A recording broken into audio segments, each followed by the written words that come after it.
road stretched out empty under the dim glow of the streetlights, the rain coming down in steady sheets that blurred the edges of the highway. Officer Ryan Carter sighed, glancing at the clock on his dashboard. It was just past midnight, too late for much trouble, but too early for peace of mind.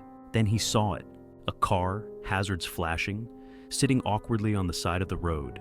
A lone figure stood next to it, shivering under the weight of the rain, waving frantically as he approached. Ryan slowed, pulling over behind the vehicle. Great, he muttered to himself. Another late-night breakdown. He adjusted his hat and stepped out, the cold rain instantly soaking through his uniform.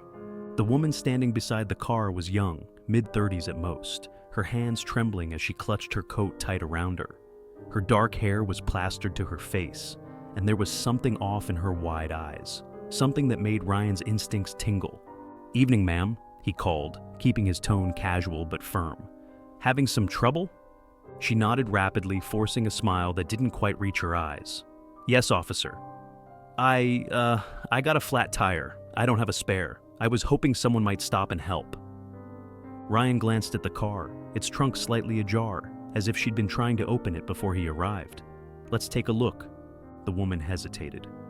I don't think there's anything in there you can use." Ryan narrowed his eyes. "Ma'am, do you mind if I check?" She hesitated, but stepped aside, chewing her lip nervously. Ryan reached for the trunk, lifting it slowly. And that's when he saw it. A bundle. Wrapped in a tattered blanket, something small, trembling. Ryan's heart dropped into his stomach. He leaned in, peeling the blanket back just enough to see wide, terrified eyes staring up at him. A child, no older than 4, gagged, his hands tied loosely with a strip of cloth. Ryan's training kicked in instantly, but his voice remained calm. "Ma'am, step away from the car." The woman's face paled. "It's not what it looks like, I swear." Ryan gently placed a hand on the holster of his gun. "Then explain it to me, ma'am. Right now." Tears welled in her eyes. "I was trying to help him. He was on the side of the road all alone." Ryan glanced back at the trembling boy, the fear in his eyes too raw, too real. "Then why is he tied up?" The woman opened her mouth, but no words came out. Ryan pulled out his radio. "Dispatch, I need backup at my location. Possible child abduction." The woman lunged. Ryan sidestepped quickly, pinning her to the side of the car with practiced ease. She thrashed against him, sobbing. "I was trying to help! I was just trying to help!"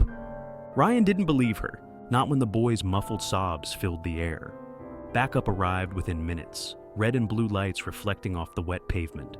Officers swarmed the scene, escorting the woman, now handcuffed, into the back of a patrol car.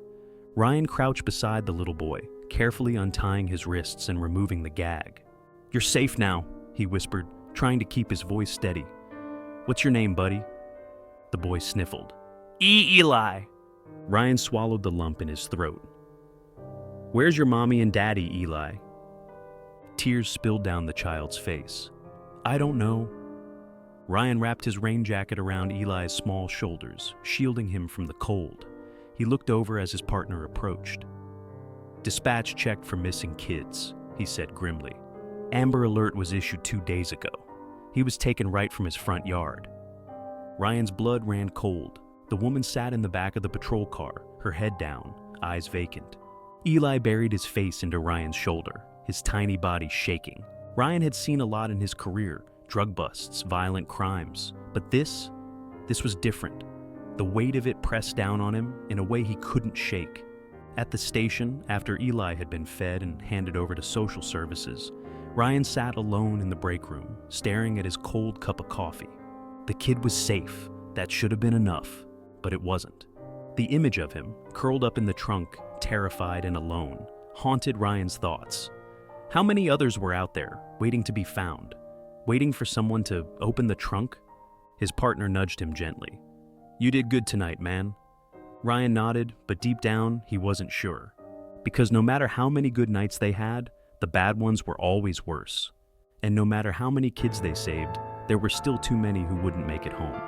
A week later, Ryan got a letter, a thank you card, crayon scrawled, with a childlike drawing of a cop and a boy holding hands. In shaky handwriting, it read, Thank you for saving me.